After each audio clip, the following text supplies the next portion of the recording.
এখন লাভ দিয়ে বলবেন হুজুর সৌদি আরবের মধ্যে তো খানেকা নাই, অমুক দেশের মধ্যে তো খানেকা নাই, আমিও জানি নাই। সেই কারণে আমাদের ইবাদতের কোয়ালিটি তাদের ইবাদতের কোয়ালিটির চেয়ে লাখ গুণ ভালো আছে। আমাদের ছেলেদের আদব তাদের ছেলেদের আদবের চেয়ে লাখ গুণ ভালো আছে। আপনি আমাকে শিখাইতে হবে না। কেন? কারণ আমরা তাদেরকে খুব কাছ থেকে দেখেছি। আপনি গেছিলেন কাজ করার জন্য, আমরা কাজ করার জন্য যাই নাই। আপনারা বুঝতে পেরেছেন? সম্মানিত উপস্থিতি, আমি এক জায়গায় একটা কথা বলাতে আমাদের আমেরিকান ভাই মাইন্ড করেছে। আমি নাকি বলেছি আমেরিকান স্বাস্থ্য বাংলাদেশের স্বাস্থ্যের তুলনায় অনেক খারাপ, বাংলাদেশের স্বাস্থ্য খাতে গিয়ে আছে। আমি বললাম আমি তো এই কথা কোশ্চিন কালেও বলি নাই। আমাদের এখানে না জেনে না শুনে, কম বুঝে কম শুনে কথা বলার মানুষের সংখ্যা দিন দিন অনেক বেড়ে যাচ্ছে। বুঝতে পেরেছেন? না শুনে কথা বলে জাহেল। কে বলে? জাহেল। না বুঝে কথা বলে বেগাইরত। আপনারা বুঝতে পেরেছেন? আমি একটু শক্ত করে বলছি যেন আমরা বন্ধ করি জিনিসগুলা। আমি বলেছি আমেরিকান স্বাস্থ্য খাত, স্বাস্থ্য ব্যবস্থা, ফিজিক্যাল হেলথ আমাদের দেশের ফিজিক্যাল হেলথের তুলনায় অনেক অনেক অনেক এগিয়ে। কিন্তু আপনি এতটুকুনের মধ্যে মুস্কি হেসে লাভ নাই। আমাদের বাংলাদেশের মানসিক স্বাস্থ্য আমেরিকার মানসিক স্বাস্থ্যের চেয়ে অনেক অনেক অনেক এগিয়ে। আপনারা বুঝতে পেরেছেন? মানসিক স্বাস্থ্য অতীব গুরুত্বপূর্ণ শারীরিক স্বাস্থ্যের চেয়েও। বলেন দেখি আমাদের মানসিক স্বাস্থ্য কিসে ভালো রাখলো? আপনি যদি এক বাক্যে জানতে চান, আমরা বলবো আমাদের মানসিক স্বাস্থ্য ভালো থাকার পেছনে আশকে রাসূল এবং নিসবতে আউলিয়া বড় ভূমিকা পালন করেছে। আল্লাহ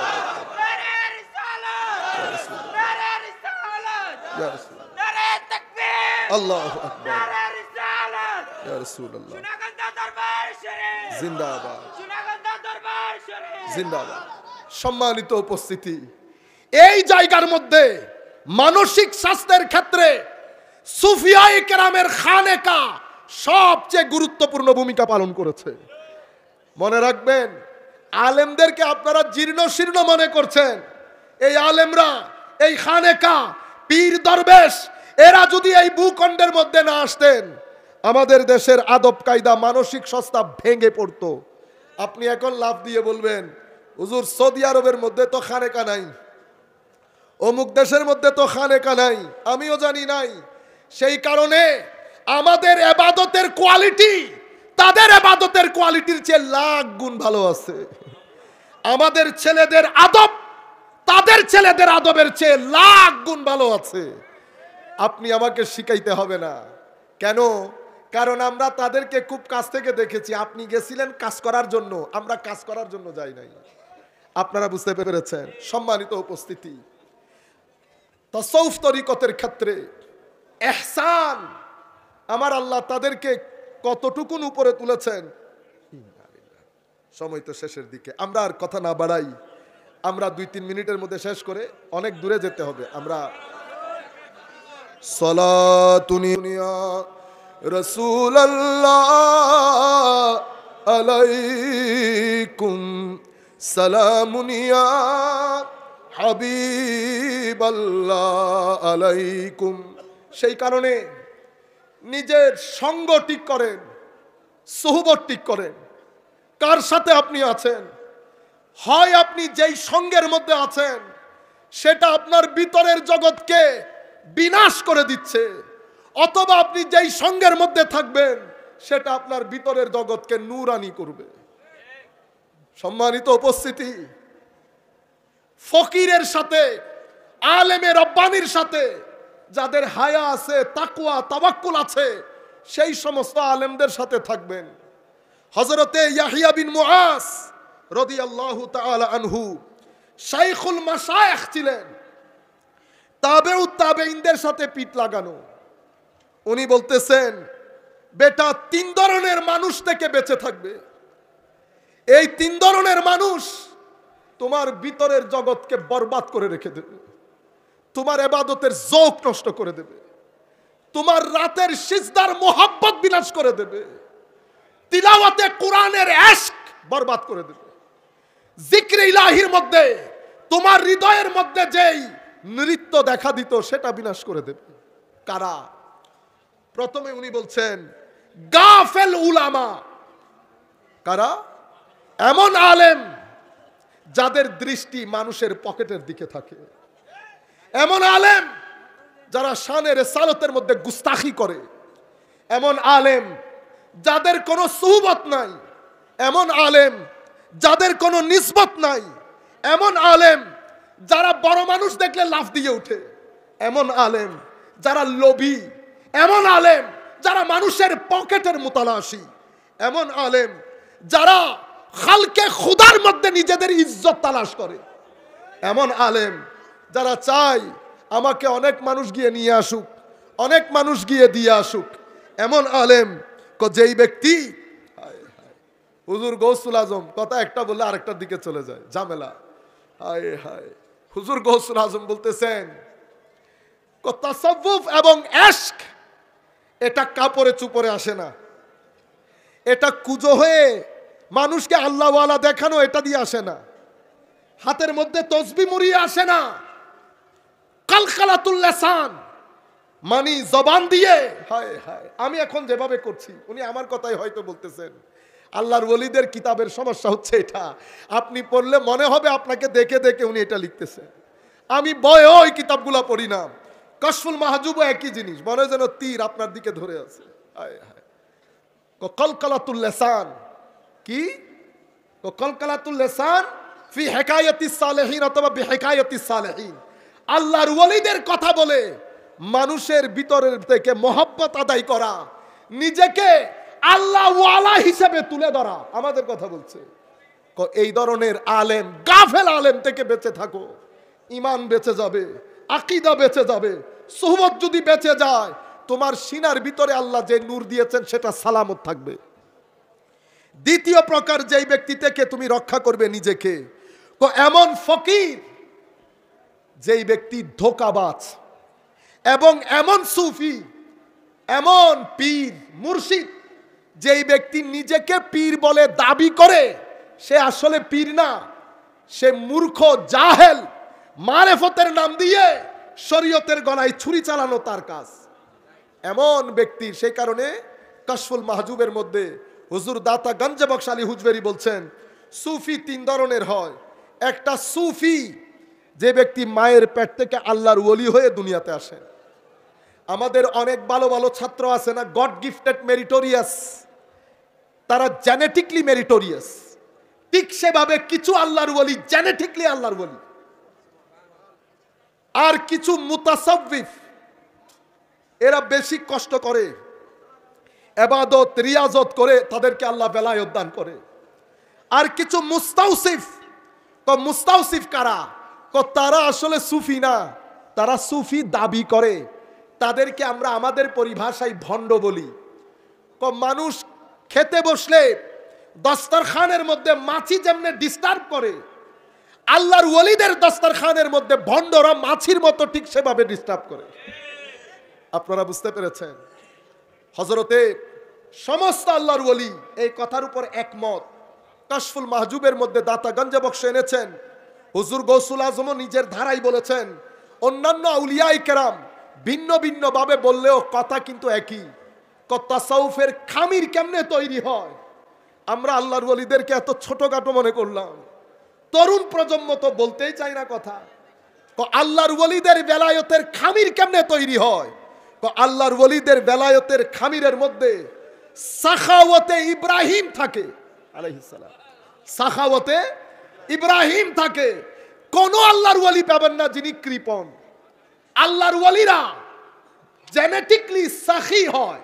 সাখী মানে কেউ কোনো কিছু চাইলে পকেট থেকে সহ পেট থেকে বের করে দিয়ে দেওয়া, খা বেটা তুই খা, আমার খাইতে হবে না। আমার নবীর এই আদর্শ, যেই ব্যক্তি আমার নবীর দরবারে এসেছে 63 বছরের জিন্দেগিতে কখনো এমন হয় নাই কোন ব্যক্তি আমার নবীর দরবারে কিছু চাইতে এসেছেন, আমার নবী তার হাত খালি ফেরত দিয়েছেন। এটা কখনো 63 বছরের জিন্দেগিতে হয় নাই। আমার নবীর কাছে যে যা চেয়েছে আমার নবী তাই দিয়ে দিয়েছেন, কখনো পকেটে রাখতেন না। ওয়া মিম্মা রাযাকনাহুম ইউনফিকুন, এটা কোরআনের আয়াত। আমি কানে শুনেছি মুমিন যারা, তারা আল্লাহ যা তাদেরকে উপকারী জিনিস দান করেছে তা মানুষের জন্য অকাতরে ব্যয় করে। এটা কোরআনের আয়াত শুনেছি। আল্লাহ আমার চোখ এই আয়াতের একটা প্র্যাকটিক্যাল নমুনা দেখতে চায়। আয়াতের প্র্যাকটিক্যাল নমুনা কি? এক ব্যক্তি এসে বলতেছে, তখনও ইসলাম কবুল করে নাই, এ মুহাম্মদ সাল্লাল্লাহু আলাইহি ওয়াসাল্লাম, এই ছাগলের পাল যদি আমাকে দিয়ে দেন, পারবেন দিতে? আমার নবী বললেন, দিয়ে দিলাম। সে পাগল হয়ে গেছে, বলে কি? আপনি বুঝতে পারেন নাই, আমি এই ছাগলের পালের কথা বলছি। আমার নবী বলছেন, দিয়ে দিলাম তো। না না, আপনি বুঝতে পারছেন না, ইউ মেড মি কনফিউজড। আমি বলতেছি এই ছাগলের পাল, আমার নবী বেটা তোরে দিয়ে দিলাম তো। সেই জজবার মধ্যে চলে এসেছে, ছাগল নিয়ে তার এলাকার মধ্যে যেতে যেতে সেই বলছে, হে আমার এলাকাবাসী, মুহাম্মদ সাল্লাল্লাহু আলাইহি ওয়াসাল্লাম সত্য নবী, তোমরা তার দিন কবুল করো। সে এমন ধনী গরিবের পরোয়া করে না, এমন ধনী ফকিরের পরোয়া করে না। এটা হচ্ছে ওয়া মিম্মা রাযাকনাহুম ইউনফিকুনের প্র্যাকটিক্যাল নমুনা, যেটা আমি চোখে দেখেছি। ইয়া রাসূলুল্লাহ, এই যুগের মধ্যে আপনি নাই, আমার চোখ যদি এখন ওয়া মিম্মা রাযাকনাহুম ইউনফিকুন কাদ আফলাহাল মুমিনুনা আল্লাযীনা হুম ফি সালাতিহিম খাশিউন, এই আয়াতের প্র্যাকটিক্যাল নমুনা দেখতে চাই। হুজুর আমি কোথায় যাব? দাউদের জামানায় যেমন লুকমান ছিল, আমার উম্মতের লুকমান হুজুর গৌসুল আজম আছে, খাজা মাহিরউদ্দিন আছে। তুমি যেতে যেতে শেষ জামানায় দারুল হুদা দরবারের দাদা পীরের কাছেও যদি যাও, তুমি দেখতে পারবা কাদ আফলাহাল মুমিনুনা আল্লাযীনা হুম ফি সালাতিহিম খাশিউনের প্র্যাকটিক্যাল নমুনা কাকে বলে। সম্মানিত উপস্থিতি, এটাকে বলে সাখাওয়াতে ইব্রাহিম। ছেলে চেয়েছে, আল্লাহ ছেলে দিয়ে দিয়েছেন। ছেলে চেয়েছে, ছেলে দিয়ে দিয়েছেন। এরপরে বলা হচ্ছে রেদায়ে ইসমাইল। রেদায়ে ইসমাইল যতক্ষণ পর্যন্ত ওলির বেলায়তের খামিরের মধ্যে না পড়ে, ততক্ষণ আল্লাহর ওলির বেলায়ত তৈরি হয় না। রেদায়ে ইসমাইল মানি, বাবা বলেছে জবাই করব, সন্তান বলছে বাবা আপনি যা মন চাই করেন। আল্লাহর ওলিদেরকে আল্লাহ পরীক্ষা করতে করতে, হায় হায়, আমরা না আয়াত পড়ি, ওয়ালা নাবলুওয়ান্নাকুম বিশাইইম মিনাল খাউফি ওয়াল জুই ওয়া নাকসিম মিনাল আমওয়াল ইলা আখিরিল আয়াত। এটা তো আয়াত, কানে শুনেছি। আমি যদি দেখতে চাই, কাকে দেখবো এই জামানায়? আল্লাহর ওলিদেরকে দেখো। পরীক্ষা করতে করতে যখন ঠন ঠন করে, তখন আমার আল্লাহ তুলে নিজের সিনার সাথে লাগিয়ে কুরবতের চাদরে আবৃত করে। সাখাওয়াতে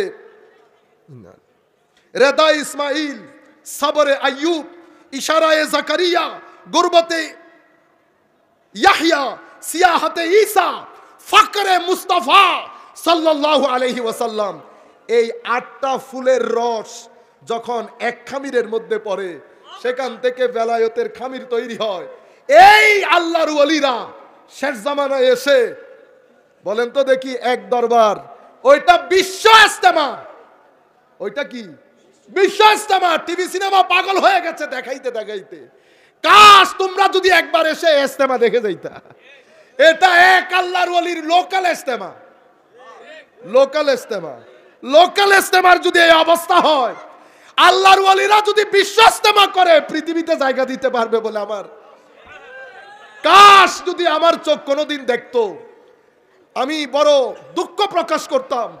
অভিযোগ দিয়েছি আমার নবীর দরবারে, ইয়া রাসূলুল্লাহ, সুফিয়ায়ে কেরামের চাষ যুক্ত এই জমিনের মধ্যে যদি নবী বিদ্বেষী, ওলি বিদ্বেষী এই ধরনের মানুষগুলো এভাবে মাথাছাড়া দিয়ে উঠে, ইয়া রাসূলুল্লাহ, যুবক শ্রেণী যাবে কোথায়? মানুষকে কিভাবে বলবো আল্লাহর ওলিদের মাধ্যমে এই ভূখণ্ড তৈরি হয়েছে? কিন্তু আমি মিথ্যায় পর্যবসিত হয়েছে আমার এই কমপ্লেইন। আমি যখন 2-1টা দরবারে গেলাম, আমি দেখলাম এক এক দরবারে এক এক ইজতেমার মানুষ হয়। আমার স্বপ্ন তরুণ প্রজন্মের প্রতি কোনো ডিভিশন নাই, কোনো ডিভিশন। আমি অমুক, তুমি অমুক, আমি সেরা, তুমি অসেরা। আল্লাহর ওয়াস্তে তাসাউফের দিকে আসেন, আদব বুঝেন, মহব্বত বুঝেন, ইলম শিখেন। আমরা এক হওয়া বড় জরুরি। যদি এক হতে না পারি, ভবিষ্যৎ প্রজন্মের কাছে এশকের দাওয়াত দেয়া যাবে না। ডিভিশন করা অনেক সহজ। হাদিসে পাকের মধ্যে আমার নবী ইরশাদ করছেন, আল্লাহ তিনটা জিনিস তোমাদের জন্য পছন্দ করেছে, তিনটা জিনিস তোমাদের জন্য অপছন্দ করেছে। যা পছন্দ করেছে ইবাদত, যা পছন্দ করেছে হায় হায় তোমরা এক থাকা, বিভিন্ন দলে উপদলে বিভক্ত না হওয়া, সেটা আমার আল্লাহ আমাদের কাছ থেকে চেয়েছেন। কিন্তু ইহুদ বাইরের জন, তারা চাইবে না কখন আমরা এক থাকি। ইয়া আইয়ুহাল্লাযীনা আমানু ইন তুতিউ ফারিকাম মিনাল্লাযীনা উতুল কিতাবা ইয়ারুদ্দুকুম বাদা ঈমানিকুম কাফিরিন। তোমরা যদি এই ইহুদিদের অনুসরণ করো, কিভাবে? ইহুদিরা যেমন 72 দলে বিভক্ত হয়েছে, তোমরা যদি এই 72 দলে 73 দলে বিভক্ত হও, মনে রাখবা ইহুদিরা যতক্ষণ তোমরা তাদের দ্বীন অনুসরণ করবে না, ওয়ালান তারদানকাল ইহুদা ওয়ালান নাসারা হাত্তা তাত্তাবিআ মিল্লাতাহুম, ততক্ষণ তারা খুশি হবে না। আমার আল্লাহ বলছেন ওয়া কাইফা তাকফুরুন, কেমনে তোমরা কুফরি করার চিন্তা করো। ওয়া আনতুম তুতলা আলাইকুম আয়াতুল্লাহ ওয়া ফীকুম রাসূলু ওয়া মান ইয়াতাসিম বিল্লাহ ফাকাদ হুদিয়া ইলা সিরাতিম মুস্তাকিম। আমার নবী তোমাদের কাছে কেমনে তোমরা কুফরি করার চিন্তা করো। ওয়া মান ইয়াতাসিম বিল্লাহ, যারা হাবলুল্লাহকে ধরে রাখবে, আল্লাহ তাদেরকে সিরাতুল মুস্তাকিমের রাস্তায় পরিচালিত করবে। ইয়া আইয়ুহাল্লাযীনা আমানু ইত্তাকুল্লাহ হাক্কা তুকাতিহি ওয়া লা তামুতুন্না ইল্লা ওয়া আনতুম মুসলিমুন। আল্লাহ যা পছন্দ করে বেঁচে থাকেন, মুসলমান না হয়ে পৃথিবী ছেড়ে যায়েন না। ওয়াতাসলিমু বিহাবলিল্লাহি জামিআ ওয়ালা তাফাররাকু। আখিরে আমার আল্লাহ বলছেন, খবরদার তোমরা বিভিন্ন দলে উপদলে বিভক্ত হয়ে যাইও না। আল্লাহ রাব্বুল আলামিন আমাদের হামি ও নাসির হোক। মাওলাই করিম আমাদেরকে কবুল করুক।